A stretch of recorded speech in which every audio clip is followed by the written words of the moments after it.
Hi friends, welcome to Sandeep daily vlogger. Friends అందరూ ఎలా ఉన్నారు? అందరూ బాగుండాలని కోరుకుంటున్నాను. సో ఇన్ కేస్ మీరు కనుక మన ఛానల్కి ఫస్ట్ టైం వచ్చి వీడియోస్ చూస్తే ప్లీజ్ ఫ్రెండ్స్ ఒక చిన్న లైక్ కొట్టి సబ్స్క్రైబ్ చేసుకోవడం వల్ల మనకు మంచి మోటివేషన్ వస్తుంది అనమాట. ఇంకా మరిన్ని వీడియోస్ తీయచ్చు. సో నాకు తెలిసి ఈ వీడియో అందరికీ నచ్చుతుంది అనుకుంటున్నాను. వీడియో అన్ని వరకు చూడండి. ఇంకా మన ప్రీవియస్ వ్లాగ్స్ కూడా చూసి సపోర్ట్ చేయండి. సో గాయస్, ఈరోజు అయితే నేను పిల్లల కోసం పల్లి లడ్డూలు అనమాట, అంటే శనగొండలు అంటారు, పప్పుండలు అంటారు. అదేవిధంగా ఇంకా ఈరోజు అయితే నాకు లక్ష్మికి రెస్ట్ అనమాట. సో మన బతుక్కి ఆదివారం రెస్ట్ లేదు. సో నిజంగా చెప్తున్నాను కదా, ఎంత డ్యూటీ చేయండి, మీరు ఎక్కడ పని చేయండి, ఏదైనా శ్రమ పడండి, సో ఆదివారం రెస్ట్ అనేది ఒక కిక్ అనమాట. ఏముంటుందో తెలీదు. చిన్నప్పటి నుంచి ఆదివారం రెస్ట్ తీసుకుంటే మాత్రం అదొక తెలియని ఫీలింగ్. ఆదివారం తీసుకుంటేనే రెస్ట్ తీసుకున్నట్టు అనమాట. అంతేగాని మిగతా డేస్లో రెస్ట్ తీసుకున్నా ఒకటే, తీసుకోపోయినా ఒకటే అనమాట. సో ఇంకా సోమవారం మా ఇద్దరికి రెస్ట్ కాబట్టి సో పిల్లల కోసం ఇంకా టిఫిన్ అయితే చేసాము. అదేవిధంగా వాళ్ళకి లంచ్ బాక్స్లో పులిహోర అయితే కట్టాను. అదేవిధంగా పల్లి లడ్డూలు అంటే శనగొండలు అంటారు, పప్పుండలు అంటారు. సో వీటిని అయితే ప్రిపేర్ చేయడానికి మేము కృషి చేసాము. సో మొత్తానికి అది అవుతుండగా ఇంకా లక్ష్మి అటు ప్రిపేర్ చేస్తుంది. ఇంకా నేను పిల్లలకైతే సాక్స్లు అది వేసి ఇంకా షూ వేసి స్కూల్కి అయితే రెడీ చేస్తున్నాను అనమాట. సో వాళ్ళిద్దరికీ మేము ఈరోజు రెస్ట్ అని తెలిసింది అనుకోండి, వాళ్ళు కూడా ఉండిపోవడానికి ట్రై చేస్తారు. సో మెల్లిగా మేకప్ చేసి ఏదో ఒక విధంగా వాళ్ళిద్దరిని స్కూల్కి పంపించడానికి అయితే మేము ట్రై చేస్తాం. సో ఫైనల్గా అయితే ఇప్పుడు బెల్లం అయితే తీసుకున్నాం. ఒక పావు కేజీ శనగపలుకులకి ఒక పావున్నర బెల్లం అయితే తీసుకున్నాం. ఫస్ట్ టైం అండి చేయడం. సో పెద్దగా తెలియదు ఎలా చేయాలో. సో జస్ట్ మన యూట్యూబ్లో చూసి చేస్తున్నాను. ఇంకా ఒక ప్లేట్కి అయితే ఈ విధంగా నెయ్యి అయితే రాసుకున్నాను అనమాట. సో మనం బెల్లం అయితే ఉంది కదా, బెల్లం మరిగిన తర్వాత అది పాకం కట్టిన తర్వాత అందులో శనగపలుకులు వేసి బాగా కలుపుకొని ఆ మిశ్రమాన్ని ఈ ప్లేట్లో వేసి మొత్తం స్ప్రెడ్ చేయాలి. చెక్కీలాగా వస్తుంది స్ప్రెడ్ చేస్తే. లేదంటే దాన్ని తీసుకొని మనం చేతికి వాటర్ అది చేసుకొని వెంటనే వేడిగున్నప్పుడే లడ్డూల్లాగా చేసుకోవాలన్నమాట. సో ఇప్పుడైతే పాకం కట్టిందో లేదో టెస్ట్ చేయడానికి మనమైతే ఇప్పుడు చిన్న గిన్నెలో వాటర్ వేసాను అనమాట. వాటర్ వేసిన తర్వాత ఇది మరుగుతుంది కదా, చూడండి ఏంటంటారు దీన్ని, ఈ మిశ్రమం ఎలా మరుగుతుందో. సో దీన్ని అయితే ఒక స్పూన్తో తీసుకొని ఇలా వేసాను అనమాట. వాటర్లో వేసి చెక్ చేయాలంట. వేసిన తర్వాత దాన్ని చేయి పెట్టి అటు ఇటు అంటూ ఒక ముద్దలా చేసి అది బయటికి తీయగానే గట్టిగా అయిపోలే. ఆ బెల్లం పాకం గట్టిగా అయితే అది పాకం కట్టినట్టు అనమాట. సో ఈ విధంగా సాగుతున్నట్టుగా ఉంది కాబట్టి ఇది పాకం కట్టలేనట్టే. మళ్ళీ కొంతసేపు అయితే పెద్ద మంట పెట్టి పాకం అలా తిప్పుతూ ఉండాలి, లేదంటే మాడిపోద్ది. సో కొంతసేపు పోయాక మళ్ళీ వాటర్ వేసాను. యాక్చువల్గా ఈ ప్రాసెస్ ఎలా లేదన్నా ఒక 1/2 అవర్ 40 మినిట్స్ పడుతుంది అనమాట. సో ఇన్ కేస్ మీరు ఎవరైనా పప్పుండలు చేస్తే మాత్రం నాకు కామెంట్ చేయండి. చిన్నప్పుడు మా అమ్మ చేసేదండి. సో అప్పుడు చూశాను కానీ అంతగా ఐడియా లేదు. సో ఇప్పుడైతే పాకం కట్టిందనేసి అనుకుంటున్నాను. మీరు చూడండి.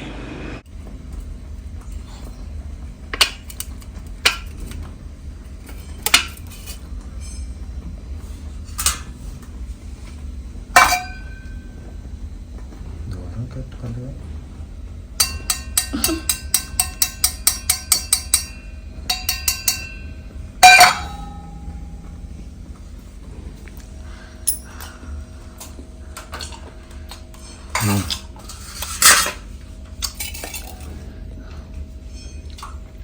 ఇప్పుడు శనగపలుకులు వేయాలా? వేసి అందులో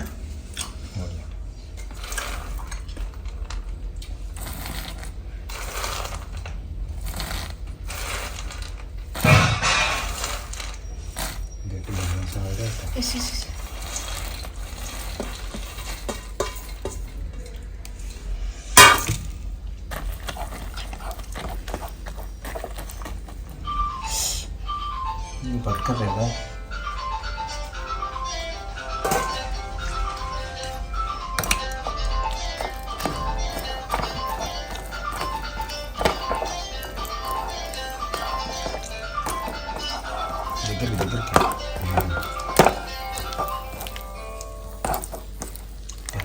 దగ్గరికి వస్తాం.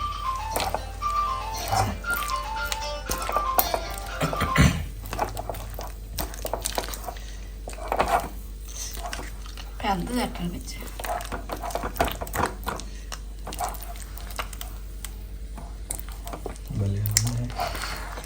చూడు ఎలాగొస్తుంది. ఫుల్ బ్లడ్ సూపర్గా వచ్చింది. ఫస్ట్ టైం చేసామండి. పల్లీలు వండ ఫస్ట్ టైం చేసాం. పల్లెలు వేయాలి, కాలిపోతుంది. సో పల్లెనికి అయితే నెయ్యి రాసుకున్నాం కదా.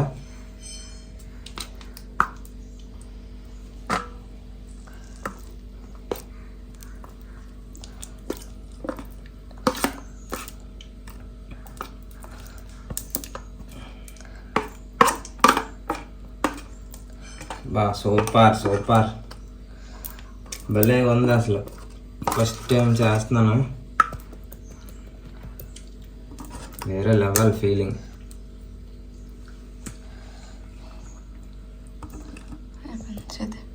ఇంకా పల్లీలు పడతాయి ఎట్టు పడతాయి.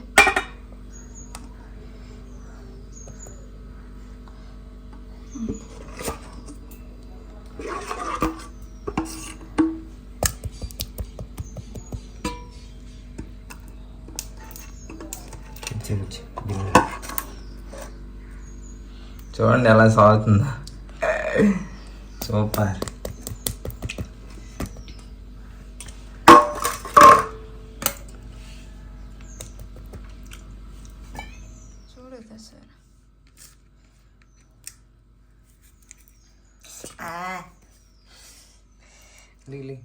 సో చెయ్యి అయితే కాలిపోతుంది. వేడి నీళ్ళు చల్లనీళ్ళు చేతికి రాసుకొని టక వండలు అయితే చేసానండి. చేసిన తర్వాత కొంతసేపు ఫ్యాన్ దగ్గర పెట్టుకొని చల్లారిన తర్వాత ఒక బాక్స్లో సర్వ్ చేసుకోవాలి. సో నాకు తెలిసి మ్యాక్సిమం మనం టైం ఉన్నప్పుడు ఇలాంటివి చేసుకొని వాళ్ళకి ఇస్తే బెస్ట్. ఈ రోజుల్లో పిల్లలకైతే లేస్ ప్యాకెట్లు, కుర్కురే ప్యాకెట్లు, ఇంకా ఆనియన్ చిప్స్, తొక్క తోలు అని చెప్పి సింపుల్గా బయటని 10 రూపాయలు పెట్టి ప్యాకెట్లు కొనేసి ఇచ్చేస్తున్నారు. సో అది కరెక్ట్ కాదనిపిస్తుంది. ఇంకా బిస్కెట్స్ కూడా అది మైదా పిండి. మ్యాక్సిమం వీలైతే బిస్కెట్లు ఇంకా చాక్లెట్లు కూడా కొనడం ఆపండి దయచేసి. టైం ఉన్నప్పుడు ఇలాంటివి చేసి పిల్లలకి వచ్చిన తర్వాత రోజుకి ఒకటే హాట్ కూడా చేయొచ్చు. హాట్ కూడా శనగపిండితోటి, బియ్యం పిండితోటి కొన్ని స్నాక్స్ అనేవి ప్రిపేర్ చేయొచ్చు పిల్లల కోసం. సో మ్యాక్సిమం నేను తయారు చేయడానికి ట్రై చేస్తాను. సో ఇలాంటివి పిల్లల కోసం చేసి పెట్టామనుకోండి, మ్యాక్సిమం వాళ్ళ హెల్త్ కూడా బాగుంటుంది. ఇంకా నువ్వులు కూడా తీసుకోవచ్చు. నువ్వులతో కూడా మనం వంటలు చేయొచ్చు. ఇంకా కొబ్బరి కూరతో కూడా కొబ్బరి వంటలు చేయొచ్చు. సో మన పాతకాలంలో స్నాక్స్ అంటే ఇవే కదా. అసలు బయట అప్పట్లో లేస్ ప్యాకెట్లు, బింగో ప్యాకెట్లు ఉండేవి కదా. సో ఈ విధంగా పిల్లలకి చేసి పెట్టడం వల్ల చాలా మంచిది. నాకైతే చెయ్యి కాలిపోతుంది. ఎలాగుందంటే ఇప్పుడు కొవ్వొత్తు ఉంటుంది కదా, కొవ్వొత్తు మరిగిన తర్వాత ఆ మైనాన్ని చేతి మీద వేసుకుంటే ఎలా కాలుతుందో అలా కాలుతుంది అనమాట నా చేతులు. సో ఫైనల్గా రెడీ అయిపోయింది. Let's go.